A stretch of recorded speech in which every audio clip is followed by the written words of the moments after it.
माफी मांग लेने से भी काम नहीं चलेगा। ये इंसानी जानों का मामला है। होना तो ये चाहिए था कि चीफ एग्जीक्यूटिव मुराद अली शाह साहब, काबिज मेयर मुर्तजा वहाब साहब इस्तीफा देते।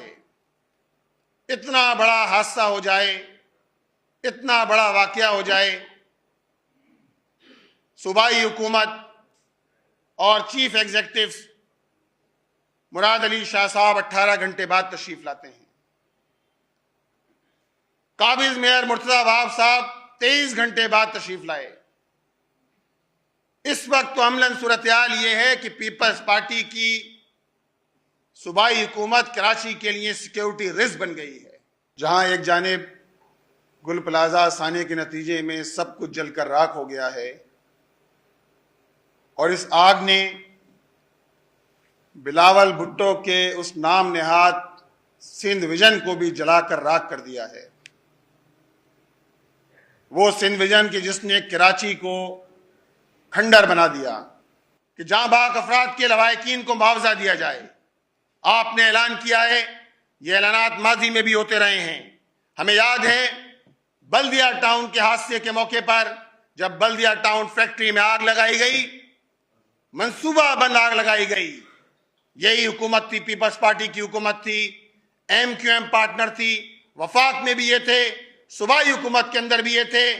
और उस आग को लगने के बाद लोगों को कंपनसेशन किस तरह दिया गया कि करप्शन की गई, उसमें भी 2-2 लाख रुपए लोगों से बटोरे गए DNA के नाम पर। यह धंधा खत्म कीजिए। इस हादसे में गुल प्लाजा साने में जो लोग जाँ बाक हुए हैं उनके लवाहिकीन को मुआवजा दिया जाए। मुतासरा दुकानदारों को फौरी और मुकम्मल न सिर्फ मुआवजा दिया जाए बल्कि उनको अल्टरनेट मुतबादिल जगह दी जाए। जमात इस्लामी इस बात का ऐलान करती है कि जो लोग इस हादसे में जाँ बाक हुए हैं उनके बच्चों के लिए जमात इस्लामी ऑर्फन प्रोग्राम के तहत बच्चों की किफालत का ऐलान करती है। हम इंशाअल्लाह ताला अपने ऑर्फन केयर प्रोग्राम के तहत इन बच्चों की किफालत का फरीजा इंशाअल्लाह ताला अंजाम देंगे। मुस्तफ़ा कमाल साहब ये मुतालबा किससे कर रहे हैं? वो वफाकी हुकूमत का हिस्सा हैं। वो 26वीं तरमीम में 27वीं तरमीम को मंजूर कराने में, पीका ऑर्डिनेंस को मंजूर कराने में पीपल्स पार्टी, MQM, मुस्लिम लीग नून, ये सब लोग शरीक हैं। आप इन सारे जराइम के अंदर मुलविस हैं जो इन हुक्मरानों के जराइम हैं। जरा इनका जवाब दीजिए और मुतालबात छोड़िए, अमली काम करके बताइए जो आपने किया नहीं आज तक। 40 साल गुजर गए। कराची के लोगों को आप न बिजली देते हैं, आप न गैस देते हैं, आप न लॉ एंड ऑर्डर को मेंटेन करते हैं, आप इंसानी जानों से खेल रहे हैं, आप इंसानों के तहफ़्फ़ुज़ में नाकाम हो चुके हैं। हमने देखा RJ मॉल के अंदर आग लगी, मिलेनियम के अंदर आग लगी, इसी तरह सदर की कोऑपरेटिव मार्केट के अंदर आग लगी और शहर के दीगर मुकामात पर आग लगती रही। लेकिन सबके बावजूद ये इदारे गाफिल हैं। कहां है? सवाल तो यह है कि सिंध बिल्डिंग कंट्रोल अथॉरिटी कहां है? आग लगने के बाद फायर ब्रिगेड का ताखीर से पहुंचना, फिर खुद महकमा fire brigade, rescue 112, civil defence, NDMA, PDMA, ये सारे इदारे मिला लिए जाएं और इनकी कारकर्दगी का अंदाजा लगाया जाए कि आज 5वां दिन होने के बावजूद भी लोगों की लाशों को निकाला नहीं जा सका है।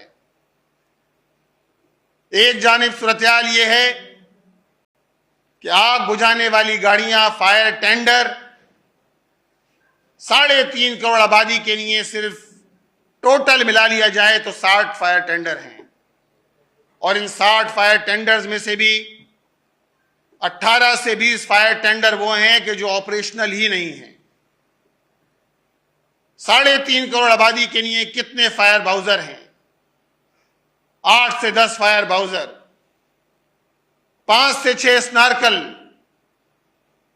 और जो बुनियादी जरूरियात होती हैं, फोम मौजूद हो, केमिकल मौजूद हो, फायर फाइटर्स की सेफ्टी के लिए फायर प्रोटेक्टिव ड्रेस मौजूद हो, ब्रीथिंग एप्लीकेशन मौजूद हो कि जिसके जरिए ना सिर्फ सांस ली जा सके बल्कि लोगों को रेस्क्यू किया जा सके।